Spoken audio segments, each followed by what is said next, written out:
Saludos, bienvenidos a Club de Prensa aquí en NTN 24. Les habla Dori Toribio en nombre del director y presentador de este programa, Juan Carlos Iragorri, que se encuentra de viaje. En su nombre reciban un saludo de todo el equipo que hacemos este programa, Club de Prensa, también incluidos los 4 invitados de hoy aquí en los estudios de Washington, a los que saludamos ya, empezando por Roger Santo Domingo, que es periodista venezolano. Bienvenido. Muchas gracias, Dori. También con nosotros hoy aquí en Club de Prensa, Paola de Orte, que es corresponsal de TV Brasil. Bienvenida, Paola. Gracias. A su lado está Pepe Díaz Briceño, que es corresponsal del diario mexicano Reforma. ¿Cómo estás, Pepe? Gracias, bien. Y al final de la mesa, allí al otro lado, porque hoy estamos bien juntitos en esta mesa, en los estudios del Club de Prensa, está Beatriz Pascual, que es corresponsal de la agencia de noticias española EFE. Bienvenida, Beatriz. Muchas gracias. Y vamos a empezar este Club de Prensa de hoy hablando precisamente de ese importante viaje del vicepresidente de Estados Unidos, Mike Pence, a Latinoamérica. Este es su tercer viaje, va a estar allí durante 4 días y la primera parada es ya Brasil, que es allí donde se encuentra el vicepresidente de Estados Unidos hoy. Después también va a estar en Ecuador y en Guatemala, y este viaje del vicepresidente Mike Pence tiene lugar justo en medio de la crisis de la gestión por parte de la administración Trump a la separación de familias inmigrantes en la frontera sur del país. Uno de los ejes importantes de este viaje, según la Casa Blanca, va a ser Venezuela, y de hecho Mike Pence ha tuiteado hace muy pocas horas, antes de llegar a Brasil, que espera trabajar con los países aliados para poner más presión sobre el régimen de Maduro, dice, y restaurar la democracia para el pueblo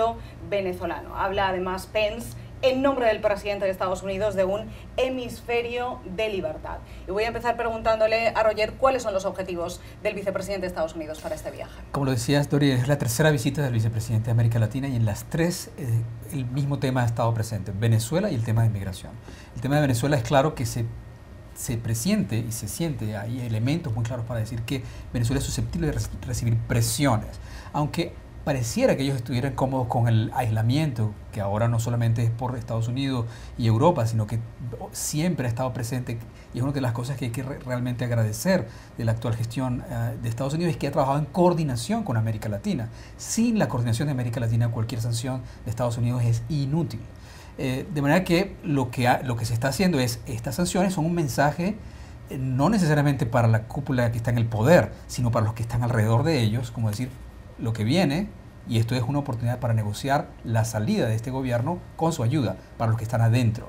Y eso lo entiende la oposición así. De manera que el hecho de que Brasil participe es fundamental, porque es el vecino más grande, digamos, uno de los países más importantes de la región, está recibiendo directamente, junto a Colombia, la crisis de inmigrantes venezolanos, pero lamentablemente la situación de Brasil tampoco es la mejor en este momento, no solamente por la legitimidad del gobierno de Temer, que es uno de los de más baja popularidad, los casos de corrupción le hacen perder, digamos, autoridad también a la hora de hablar del tema, pero es una oportunidad para el gobierno de Brasil también de proyectar un tema político. Uno, esta crisis fue producida por un aliado del gobierno de Lula, o sea, por un gobierno completamente corrupto que representó además ese movimiento del socialismo del siglo XXI que sigue en el poder en Venezuela. Luego está el hecho de la inmigración, que era un problema para los estados fronterizos de Brasil con Venezuela, Manaus, uno de ellos, los cuales va a visitar Pence en este momento, ¿no? O sea que si pueden hablar además del tema, superar el tema de la agenda del Mundial de Fútbol que juegan mañana, creo que va a ser muy importante cualquier resultado que podamos tener, tanto para Brasil como para Estados Unidos, en la presión sobre Venezuela. Paula, Pence está en Brasil y en las últimas horas hemos recibido informaciones contradictorias desde la Casa Blanca. La Casa Blanca insiste que efectivamente Venezuela es el tema principal de este viaje, pero en las últimas horas, a las preguntas de la prensa sobre si Pence también va a hacer referencia a la crisis de la separación de familias inmigrantes en la frontera, la Casa Blanca primero dijo que no, en las últimas horas después dijo que sí, ahora parece que vuelven al no. ¿Cuál es la visión desde Brasil? ¿Este es un tema importante en la agenda del gobierno de Brasil? Sin duda. Lo que pasa es que Pence decidió de hacer esa visita antes de la crisis de los niños en la frontera. Y ahora ya sabemos que hay 51 niños brasileños que están en esos abrigos. Entonces, la crisis venezolana es un tema importante por el gobierno brasileño, no hay duda. Hay 50.000 refugiados venezolanos en Brasil. Pence va a visitar un abrigo que está en Manaus para ver a los migrantes venezolanos que están allá. Pero es verdad también que el tema de los niños que cruzaron la frontera y están separados de sus madres también es muy importante para el gobierno. El chanceler de Brasil ha dicho recientemente que esa práctica de separar las familias es una práctica cruel, la llamada de una práctica cruel. Entonces lo que se espera es que él va a querer hablar de eso, de ese asunto también. Mismo si Pence no quiere hablar, estará en Brasil. Entonces si el presidente decide de hablar, no tendrá opción. Por subrayar, la cifra que tenéis entonces desde Brasil es que hay 51 niños que todavía que han sido separados de sus padres al cruzar la frontera y todavía siguen separados de sus padres. Hay noticias de que 3 de ellos van a se juntar a sus familias esta semana. Solo 3. Entonces los otros todavía siguen separados, sí. Y es un asunto del que estáis pendientes en Brasil, los medios están pendientes de este asunto. Y sí, es el tema más importante de la semana pasada y ahora continúa también. Pepe Díaz Briceño, es curioso porque Pence, dentro de la administración Trump, es de los que públicamente ha hecho muy pocas referencias a este asunto. Sí le hemos visto en una cuestión de imagen, por ejemplo, acompañó al presidente Trump en ese evento, en el despacho Oval, cuando firmó una orden ejecutiva, después de toda la avalancha de críticas dentro y fuera de Estados Unidos, para ayudar a reunir o a mantener unidas a las familias y no ser separadas, y allí vimos a las espaldas del presidente, al vicepresidente Mike Pence. Pero públicamente ha hecho pocas declaraciones, así que es interesante ver cómo se va a enfrentar ahora este tema en su gira por Latinoamérica. Y es que, Dori, el tema de la separación familiar afecta a la imagen de Estados Unidos alrededor del mundo, y quizá no hay región que es más impactada que la propia América Latina, que es realmente la zona cero de donde viene la principal carga de migrantes que viajan hacia Estados Unidos. El vicepresidente Pence va a Brasil, pero también va a Ecuador y sobre todo a Guatemala.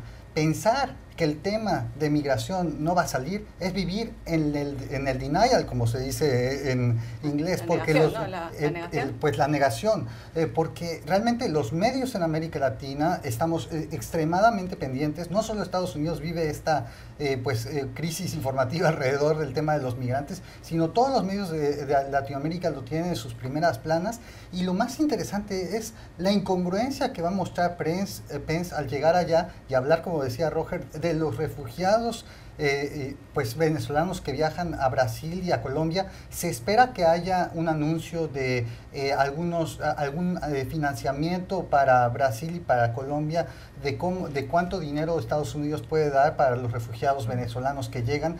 Hace meses se habló de 16 millones de dólares, veremos ahora cuánto será. Y esto será canalizado a través de la Agencia de Naciones Unidas para los Refugiados, la ACNUR. Será muy interesante porque realmente el mensaje que Estados Unidos marca es: nos preocupan los refugiados que llegan a otros países, pero aquellos que vienen pidiendo refugio a nuestro país, realmente tenemos ahí mano dura. Sí, perdón. No, el tema además de Venezuela e inmigración están estrechamente vinculados. O sea, la crisis política económica del país ha generado la mayor crisis migratoria del continente en su historia. Y tanto es así que no solamente Colombia y Brasil están recibiendo el peso mayor de esta crisis, sino que muchos venezolanos ya están haciendo la travesía de llegar por tierra a Estados Unidos. O sea, de hecho, en un proceso de producción de un documental en el que estoy involucrado, logré estar en un centro de detención en Arizona, y allí entrevisté a personas, entre ellos un venezolano que entró buscando asilo por tierra con su familia, su mujer y su hija de 6 años. Ya llevaban varios meses separados, unos 6 meses sin ver ni a la mamá, ni a la mujer, ni a la niña, porque habían sido separados en el momento en que fueron recibidos por la patrulla fronteriza. Y hace varios meses, es decir, antes de la política llamada tolerancia cero de Claro, entonces tú vas a tener dos temas. Uno, ¿por qué la gente migra? Por razones económicas y políticas, que es el tema venezolano, pero que es también común en toda América Central y en muchos países de América Latina. Y cómo son recibidos. Si los latinoamericanos recibieran a los inmigrantes igual que los están recibiendo ahora en Estados Unidos, la crisis migratoria sería una crisis de derechos humanos sin precedentes.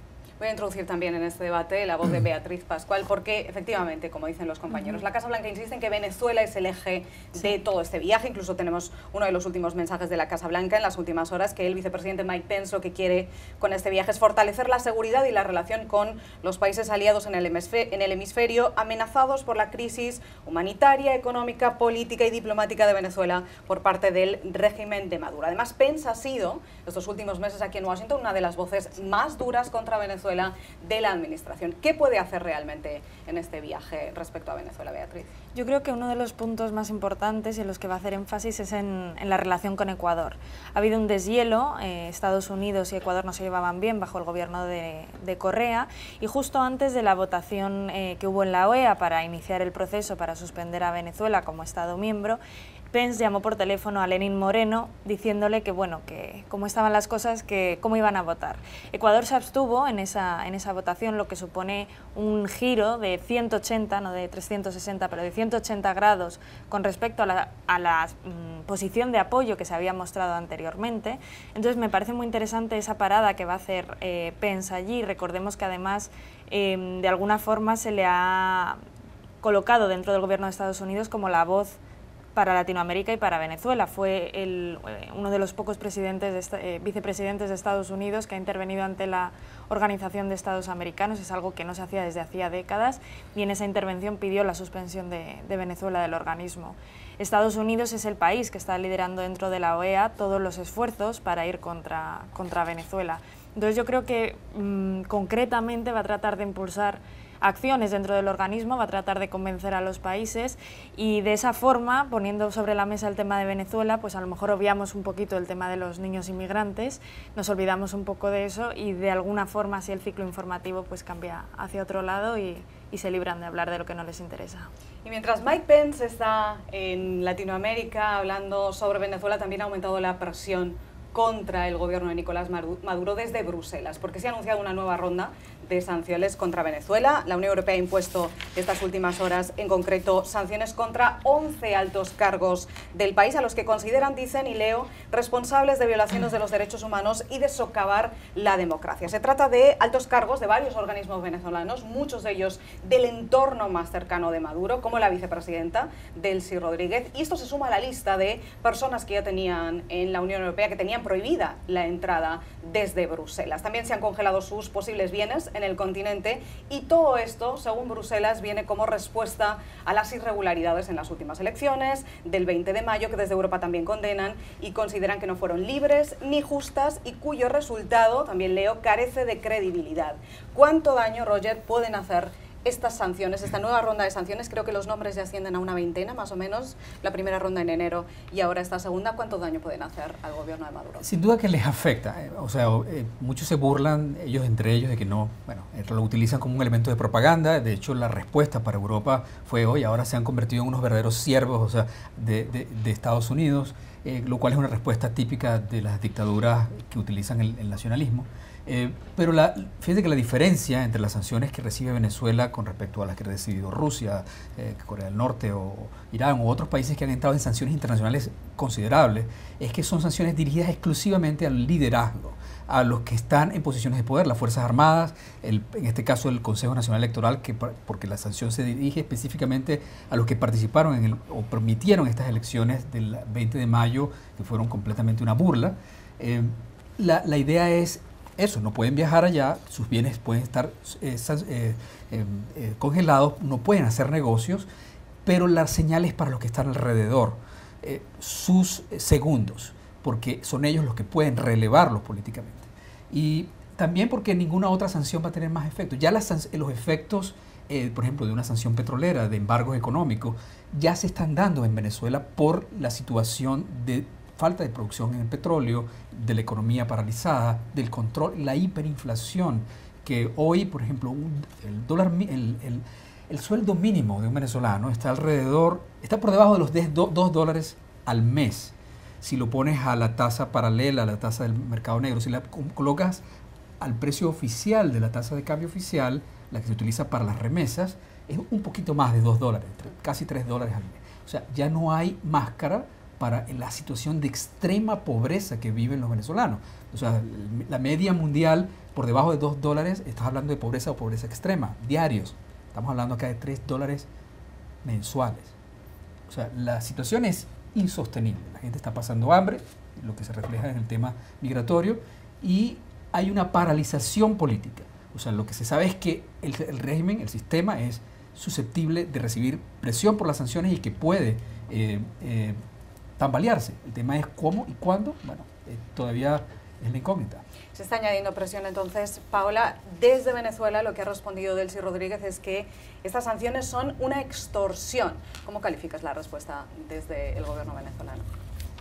Bueno, a ellos es muy fácil de decir eso, pero la verdad es que estoy de acuerdo que son sanciones que tienen...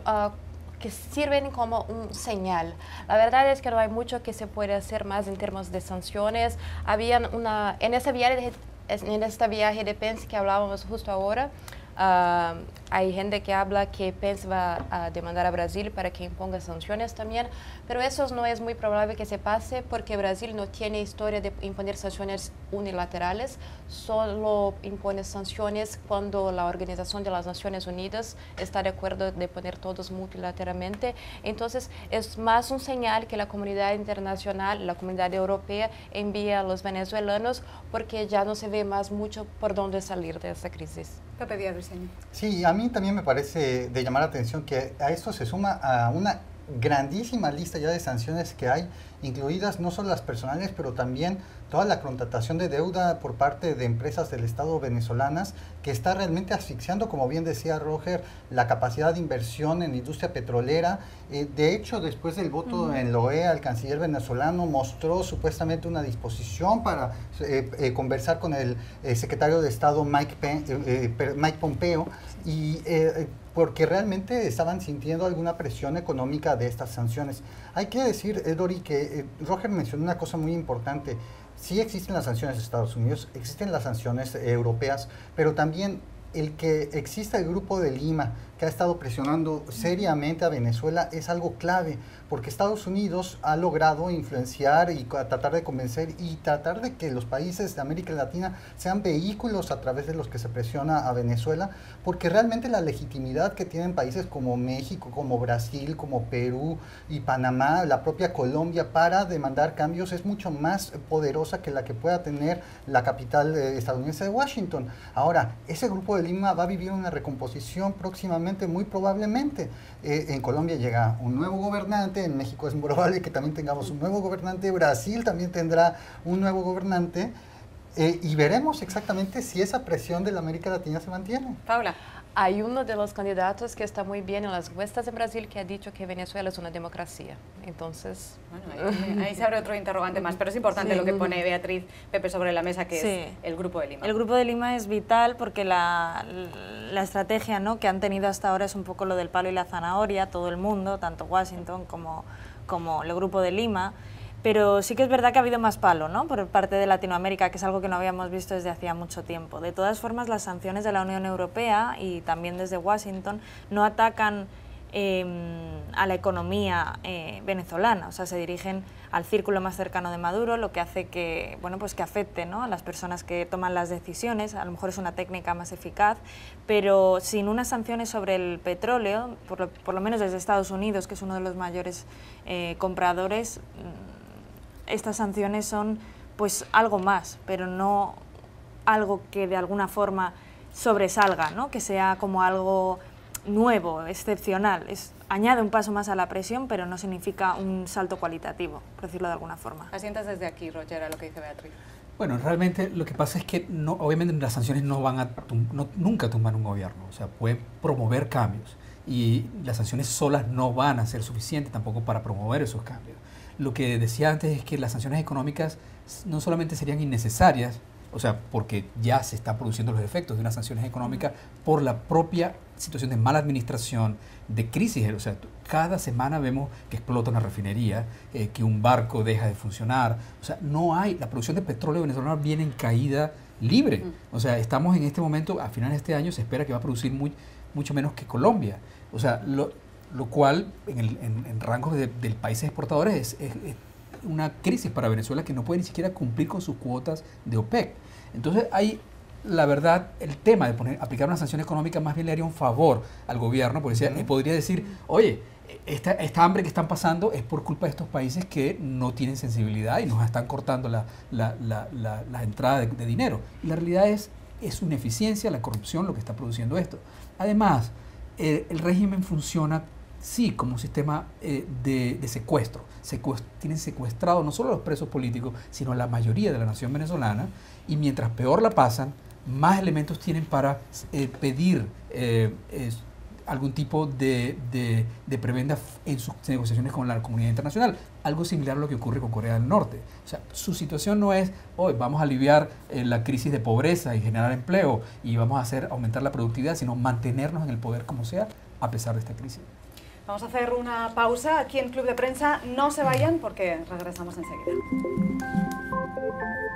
Bienvenidos de nuevo aquí a Club de Prensa y vamos a hablar ahora de México, donde ya está la cuenta atrás para las próximas elecciones del 1 de julio, pero quiero empezar preguntándole a Pepe Díaz Briceño por una información que tenemos aquí en Washington estas últimas horas, y es que el canciller mexicano, Luis Videgaray, está de visita a Washington. Sabemos que la visita o la agenda va a tener que ver con la crisis de la separación de las familias migrantes en la frontera, pero ¿se sabe algo más de esta visita del canciller de momento? Mira, hasta el momento tenemos una información de la Cancillería mexicana que habla de que se va a reunir, acompaña el secretario Videgaray a un grupo de legisladores mexicanos que está en la capital de Washington para reunirse con senadores y legisladores estadounidenses. No sabemos exactamente si el canciller Videgaray va a tener reuniones, además, imaginemos, con oficiales tan importantes como Kirstjen Nielsen, la secretaria de Seguridad Interna de Estados Unidos. No me extrañaría, pero hasta el momento no es público. Y sin embargo, tratar temas de migración en este momento para el gobierno mexicano es radioactivo por el efecto de mala imagen que ha tenido esta cuestión de práctica de separación de familias. Si no es una defensa férrea de los derechos humanos de los migrantes, la opinión pública en México a una semana de las elecciones, menos de una semana, pues no tomaría bien que el canciller se reúna pues sin mayor resultado, ¿no? Porque ha sido este un tema que ha entrado en la campaña electoral en México. ¿Los candidatos han hablado de este asunto? No, el tema de Estados Unidos y migración no es un tema que define las campañas en México, pero sí la intensidad del debate, igual que alrededor de todo el mundo sobre la práctica de separación familiar, ha llevado a que los candidatos mexicanos tomen una posición claramente de rechazo como una práctica cruel, inhumana. La propia Cancillería ha tenido que salir. Hubo 21 niños afectados por esto, quedan menos de 7 niños que están separados de sus familias. No es la cantidad de más de 2.000 que tienen los países centroamericanos, ni siquiera Brasil, pero sí México también es afectado y por cuestión de principio pues se protesta. Volviendo a la campaña, entonces los temas principales más bien han sido corrupción y la violencia en México. Ya quedan pocos días para las elecciones allí y las encuestas ya están dando una ventaja enorme para Andrés Manuel López Obrador, tanto que muchos ya están dando por ganador, incluso antes de las elecciones. Y además empiezan a circular teorías que están asegurando que la victoria de López Obrador podría ser, Pepe, un proceso de regeneración o de reencarnación del PRI en México. ¿Cómo valoras esta teoría, estas especulaciones que ya están empezando a circular como si hubiera ganado ya? Claro, esta es una de las especulaciones más difundidas en la prensa en estos días de qué pasa con un triunfo de López Obrador en México. Y realmente el tema es que en México es una elección clave, no solo por lo que se juega en la presidencia, sino también en el Congreso, en el Senado y en la Cámara de Diputados. Y cualquier persona que te diga que sepa qué va a pasar, está mal, porque nadie sabemos. Y ayer justamente hablaba yo con expertos y decían, en México lo que se vive es la recomposición de un sistema político, que no sabemos exactamente quién va a ser la fuerza central de oposición si es que gana López Obrador, como se perfila en las encuestas.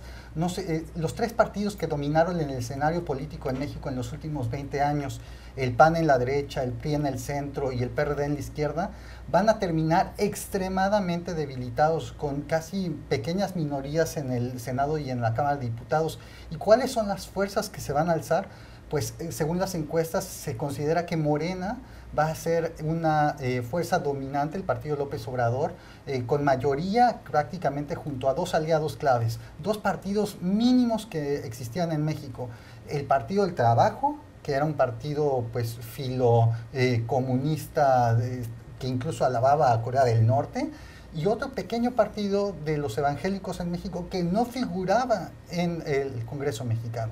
Estas 3 fuerzas van a ser las dominantes ahora en el Congreso y la pregunta ¿es esto bueno para la democracia y para la estabilidad No sabemos, hay que decir, falta todavía ciertos 5 días para las elecciones y López Obrador está llamando a que haya un voto unificado de lista completa a favor de su coalición. Veremos si los electores mexicanos hacen una diferencia de votar por López Obrador y votar por otros partidos como el PAN, el PRI y el PRD para balancear eso. Pero pues sí, muchas personas dicen, si gana Morena con mayoría en el Congreso, pues se va a recomponer este partido hegemónico como se vivió el PRI por 70 años antes del año 2000 en México. A mí me parece que la sociedad mexicana ha cambiado muchísimo, hay una libertad de prensa muy extensa, la Suprema Corte de Justicia es un poder real, algo que no existía durante la etapa del priismo, y también pues realmente la balanza que hay en los congresos locales alrededor de los estados mexicanos no permiten que, aunque fuera López Obrador el que gana la elección, se cambie la Constitución tan fácilmente.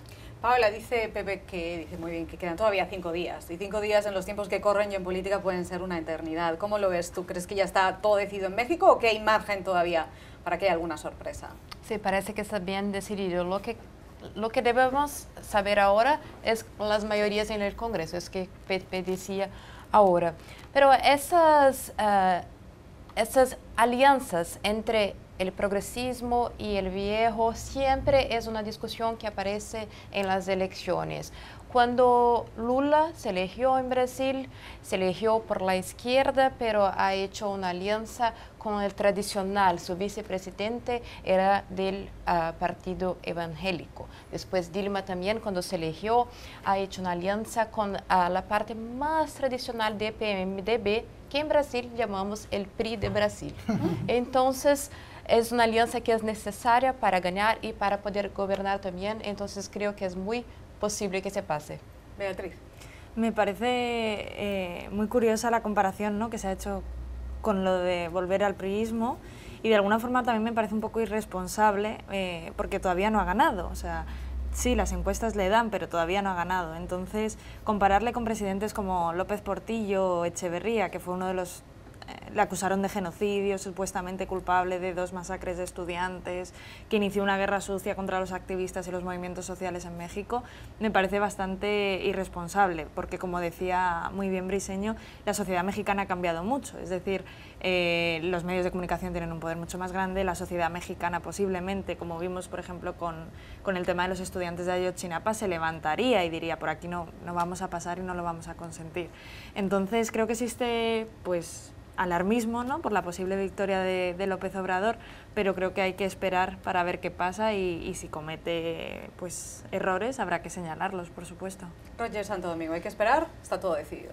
Sí, es muy difícil que el juego no termina hasta que se acaba, ¿no? Lo hemos visto en estos últimos partidos de fútbol, que los goles se producen casi al final, pero aquí hay otras reglas que tienen y se miden por las tendencias de opinión pública, difíciles de cambiar a última hora, pero puede cambiar. Ahora, lo cierto, todo lo que ha dicho, pero la realidad es que hay en el fondo de López Obrador, hay que darle el beneficio de la duda a ver cómo va a gobernar, pero en el fondo una expresión de una cultura autoritaria y populista que él encarna. O sea, él tiene no solo en su lenguaje, sino en su historial político, una acentuación hacia el populismo, que es aislar a las instituciones o pasarlas y gobernar directamente con su base popular. Y de alguna manera hacer un gobierno muy personalista. Ahora, ¿cómo eso se va a expresar en el Nuevo México? O sea, con esta nueva acomodo de los partidos políticos, bueno, habrá que esperar. Pero sin duda viene un mundo nuevo para México. Habrá que esperar, seguiremos pendientes, quedan pocos días de las elecciones en México, pero voy a poner un asunto más sobre la mesa que hemos tocado de pasada en este debate, pero ahora me gustaría que entráramos más en profundidad, y son los aranceles de la administración Trump, porque en las últimas horas el fabricante de motocicletas Harley Davidson ha anunciado que está planeando pasar parte de la producción afuera de Estados Unidos. Tienen la sede, como saben, en Milwaukee, en el estado de Wisconsin, y dicen que esta decisión que se está planteando para los próximos entre 9 y 18 meses responde a los aranceles de la administración Trump, al acero y al aluminio a la Unión Europea, que impuso contra Estados Unidos después de que primero la administración Trump lanzara aquella primera ronda de aranceles que afectó también, como saben, en bloque a la Unión Europea, además de a Canadá o de México, por ejemplo. Estamos en ese escenario ahora en el que se habla de guerra comercial, no cuando surge esta decisión, cuando se hace esta decisión, y surge porque Harley Davidson lo que ha hecho es explicar a sus accionistas lo que está pasando, y la razón que da fundamentalmente es que no salen las cuentas,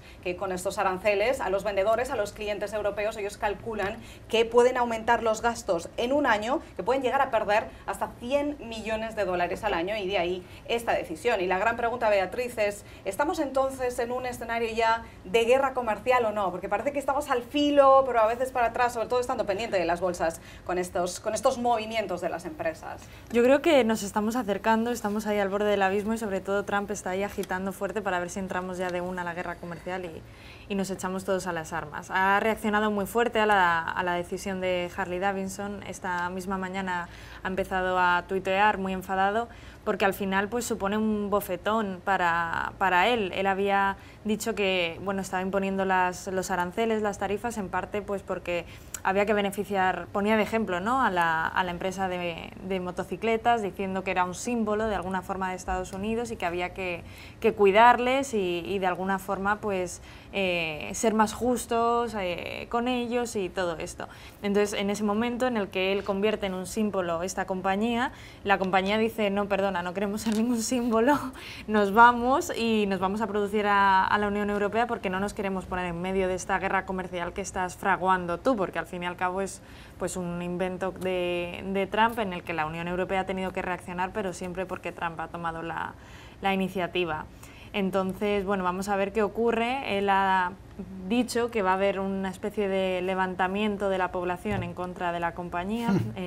Hay que ver si sus supporters, la gente que le apoya, realmente sanciona a Harley Davidson, o si por el contrario pues le da un poco igual donde produzca sus motocicletas. Pepe, efectivamente la reacción de Trump, que está siendo abundante en las últimas horas, pero ha oscilado. Anoche pedía paciencia, vamos a ver, pero esta mañana ya está con un tono mucho más agresivo. Dice que lo que está haciendo la empresa es básicamente utilizar una excusa para sacar la producción fuera de Estados Unidos, que ya tenían parcialmente, pero ahora de manera más definitiva. Sí, estamos regresando a una dinámica que veíamos al principio de la administración Trump y durante la campaña, en la que Trump se enfocaba directamente en corporaciones específicas, castigándolas. Recordemos el caso de Ford, el caso de la propia Boeing y Bombardier, pero los criticaba directamente por la producción fuera de Estados Unidos de sus productos. Será muy interesante ver, por ejemplo, justamente cómo van las acciones de Harley Davidson, porque a raíz de estos tweets seguramente va a ser gravísimo el efecto que pudieran tener. No me gustaría ser el encargado de comunicaciones de Harley Davidson, el cómo contestarle a Trump. Y sin embargo, también hay que decir hasta qué grado los republicanos tendrán paciencia con esta cuestión de los aranceles unilaterales de Trump, porque hay incluso iniciativas de ley en el Congreso, en concreto del senador Bob Corker, el presidente del Comité de Relaciones Exteriores, para detener justamente la aplicación de aranceles por razones de seguridad nacional. Había alrededor de una decena de senadores republicanos que se habían mostrado a favor de instrumentar para evitar que una administración pueda tomar así como así estas decisiones unilaterales. Y lo digo porque justamente Harley Davidson es una empresa clave para el estado de Wisconsin, que es el estado de donde viene el presidente de la Cámara Baja de Estados Unidos, el señor Paul Ryan. Se espera que Trump vaya el jueves a inaugurar una planta de Foxconn, o a poner la primera piedra de una planta de Foxconn, la empresa de tecnología, justamente en Wisconsin. Y el propio Ryan ha sido sumamente crítico de estos aranceles. Pero hasta qué momento le ponen un alto a su política proteccionista, pues será interesante si este tipo de, pues relativamente giros de producción de Harley Davidson provocan una escena de caos adentro del Partido Republicano, que tradicionalmente siempre había sido a favor del libre comercio. Voy a añadir algunos datos. Europa es la segunda fuente de ingresos de esta empresa, y además Harley Davidson está diciendo que las motocicletas que exporta a la Unión Europea tendrían a partir de ahora un coste medio de $2.200 más por los aranceles. Esta es la explicación que está dando, que tiene datos muy concretos, pero efectivamente, Paula, como menciona Pepe, estamos en año electoral. y los republicanos se han mostrado claramente en contra, la gran mayoría, no todos, pero claramente en contra de estos aranceles, porque específicamente afectan a muchos de sus estados donde se están jugando batallas importantes en noviembre, como mencionaba Milwaukee en Wisconsin.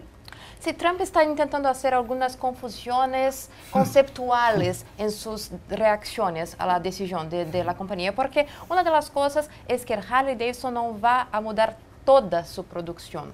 Entonces él ha dicho, a partir de entonces van a tener que pagar muchas tasas aquí y los aranceles para entrar en Estados Unidos. No es verdad, porque no van a mudar toda la producción, solo una parte de la producción que es la producción para la Unión Europea. Entonces eso no es un problema. Y una otra cosa es que tiene que entender que no es una decisión ideológica de la compañía, no es porque no le gustan Trump, es una decisión económica, es mejor para Harley Davidson de hacer eso. Esa es una cosa que Trump debería haber pensado cuando decidió de imponer esos aranceles para la comunidad internacional, porque las compañías solo hacen lo que es mejor para la economía como un todo. No es una cosa que va a pasar solo con Harley Davidson, hay otras también que van a pensar el mismo. Entonces él tiene que comprender lo que pasa en la realidad, no en su ideología de comercial. Porque al final estamos en un escenario en el que Roger está, primero la factura real, la factura económica que pasan unos aranceles a una empresa, y además estamos ahora en la factura política, es decir, qué factura pasan las palabras del presidente y los tweets del presidente de Estados Unidos también a la empresa esta mañana. Es cierto, o sea, en todo caso es revelador, no habría mucho más que agregar a lo que ya han dicho mis colegas, pero cuando Trump dice que Harley Davidson no aguantó para sacar la bandera blanca, está reconociendo que él está armando una guerra. Cuando su gobierno ha dicho no estamos haciendo ninguna guerra económica, pero hey, sacaste la bandera blanca, quiero que me den paz.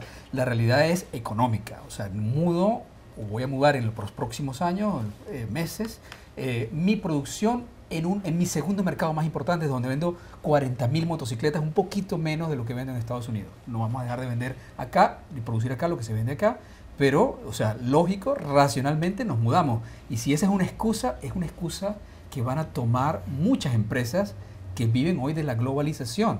O sea, es un reflejo además de una ceguera ideológica respecto a lo que significa la economía global. O sea, no es que Harley Davidson va a tener tarifas para entrar en Europa, es que el costo de las tarifas de importar el metal, la materia prima que utiliza Harley Davidson para fabricar, encarece la motocicleta y por tanto encarece su exportación. Y eso pasa con toda la economía de los Estados Unidos, que es una economía muy integrada. Vamos a hacer una pausa, pero enseguida regresamos aquí a Club de Prensa. Aquí regresamos a Club de Prensa y vamos a hablar ahora de Suazilandia, o el país antes conocido como Suazilandia. Porque en abril, el rey de este pequeño país en África anunció que iban a cambiar de nombre oficial del país. Pasaban de ser Suazilandia al Reino de Eswatini. Y lo que hacían era dejar atrás el nombre del país, que tenía más connotaciones y que venía históricamente de las épocas del colonialismo, para pasar a este nombre que hace referencia a la etnia mayoritaria del país. Este es un país muy pequeño, de unos 200 kilómetros, además es una de las pocas monarquías autoritarias que todavía queda en el mundo, y lo que ha pasado desde abril hasta ahora es que lo que están haciendo en el país son cálculos, es decir, ¿cuánto va a costar hacer este cambio de nombre oficial y convertirlo en realidad? Porque claro, hay que cambiar la Constitución, hay que cambiar los documentos oficiales, hay que cambiar muchos de los procesos, hay que cambiar pasaportes. Y Beatriz, esta es una de las economías que todavía está en desarrollo, una de las economías que todavía están más pobres en África. Sí, es uno de los países más pobres de África, y aquí van algunos datos. 1 de cada 5 personas está infectada por el virus del SIDA, hay un 50% de paro, 6 de cada 10 habitantes viven bajo el umbral de la pobreza y la esperanza de vida es de 49 años. Entonces, no sé hasta qué punto debería ser una prioridad para el rey absoluto de esta pequeña nación de África cambiar el nombre de la nación. Es decir, es muy bonito y se entiende de alguna forma, ¿no?, el cambio de identidad de un país, de pasar de un nombre colonialista al nombre de la etnia mayoritaria, pero bueno, a lo mejor hay otros puntos en los que habría que prestar cierta atención, ¿no? Es cierto que abre una puerta interesante, y es si el resto de países podemos también cambiar el nombre de nuestros países. Roger, ¿tú cambiarías el nombre de alguno de los países del mundo? Bueno, Venezuela, que podría ser Kubakistán, Madurolandia, o yo me conformaría con quitarle República Bolivariana, que se llame Venezuela. Y Suazilandia parece que hubieran hecho un gesto por lo I, electrónico, ¿no? Un poco como en las épocas. Es una oportunidad para hacer un rebranding de un país, sin duda, si se hace como una decisión. Sí, hay así, dinero, ¿no? claro. Y además produce dinero, produce que hablen de tu país, si hay una buena razón para hacerlo. En el caso nuestro, espero que algún día haya una buena razón. Y antes de despedir este programa vamos a hacer lo que estamos haciendo en los últimos días y es hablar de fútbol y de la Copa del Mundo, porque hoy estamos pendientes de varios partidos. Pepe Díaz Briseño, entre otras cosas, estamos muy pendientes de ese partido de Argentina con Nigeria para ver si les van las cosas un poquito mejor. Sí, sí, los argentinos realmente el problema que han tenido para mi parte es pues un quiebre total del equipo hacia el interior, hay problemas entre el cuerpo técnico y los propios jugadores, no se ve una identidad realmente en el campo de juego, la defensa me parece que es donde hay un problema real, viejos años antes había pues pilares de la defensa como Oscar Ruggeri o el señor Ayala y ahora no se ven referentes. Y bueno, será interesante si Nigeria da el campanazo y los pone aún más en aprietos. ¿Y México? ¿Cuándo volvéis a jugar? ¿Cuándo vuelve a jugar vuestra selección? Sí, México está en el grupo de la muerte con Suecia, Corea del Sur, y México y Alemania. Y a pesar de haber ganado 2 de nuestros partidos, todavía podemos quedar eliminados. Vamos contra Suecia, con un empate nos basta, pero se podría complicar. Te veo una perspectiva pesimista, Pepe. Y también podéis ganar, ¿no? Claro, no puedo utilizar las palabras acá, pero el Chicharito Hernández, uno de los principales jugadores mexicanos, dijo, imaginemos cosas hermosas. No le utilizo la palabra real que dijo en mexicano, en español mexicano, porque es una grosería que no se puede decir en este programa. Estamos haciendo una adaptación al horario matinal de televisión. Paola, ¿tú estás siguiendo el fútbol? ¿Cómo van las cosas con Brasil? Brasil va a jugar mañana contra la Serbia. Es mejor que ganemos, porque si empatamos, dependemos del resultado de los otros. Entonces, hay que ver. Espero que Brasil gane mañana también. ¿Y cómo estáis los dos, Beatriz y Roger? Estamos siguiendo la Copa del Mundo, ¿no? Porque no todo el mundo tiene por qué estar siguiendo el fútbol estos días, aunque parece que no es el interés mundial, pero lo cierto es que también hay que trabajar, Beatriz. Yo no lo estoy siguiendo mucho, la verdad, y por no decir nada, pero bueno. Casi como Lo siento, no sigo al fútbol, pero bueno, de alguna forma se mete en tu vida, ¿no? Y vas viendo pues los partidos, no sé quién juega. El otro día yo estoy en la oficina y pregunto, bueno, entonces esto es el Mundial, ¿no? Y mis compañeros me miraban como diciendo, ¿eres un extraterrestre? Sí. Pero bueno.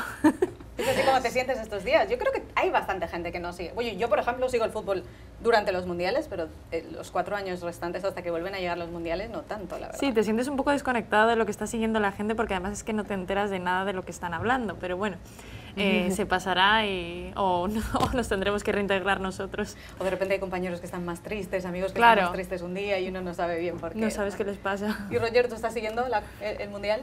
Los horarios son complicados, pero además he jugado banca de toda mi vida, o sea, no creo que es una relación complicada con el fútbol. Y yo creo que es al revés, no es que uno no se entera de lo que está pasando, es que el mundo no se entera de lo que está pasando porque están en el fútbol. Entonces uno está en otra cosa. ¿A eso te refieres con relación complicada? Que hay que estar pendiente del fútbol. Pero yo lo que siempre respondo a estas cosas de tenemos múltiples habilidades como seres humanos. Uno puede estar pendiente de lo que pasa en el mundo y además estar pendiente de cómo va la selección de tu país. Eso no es realista. Sí. Eso No es realista.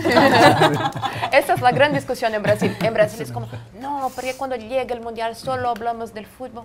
Deja a las personas hablar del fútbol, les gusta el fútbol también, está todo bien. Esa era la pregunta que hacíamos hoy a Paula cuando ha llegado a la redacción esta mañana, es ¿alguien sabe en Brasil que está el vicepresidente de Estados Unidos, Mike Pence, de visita en Brasil?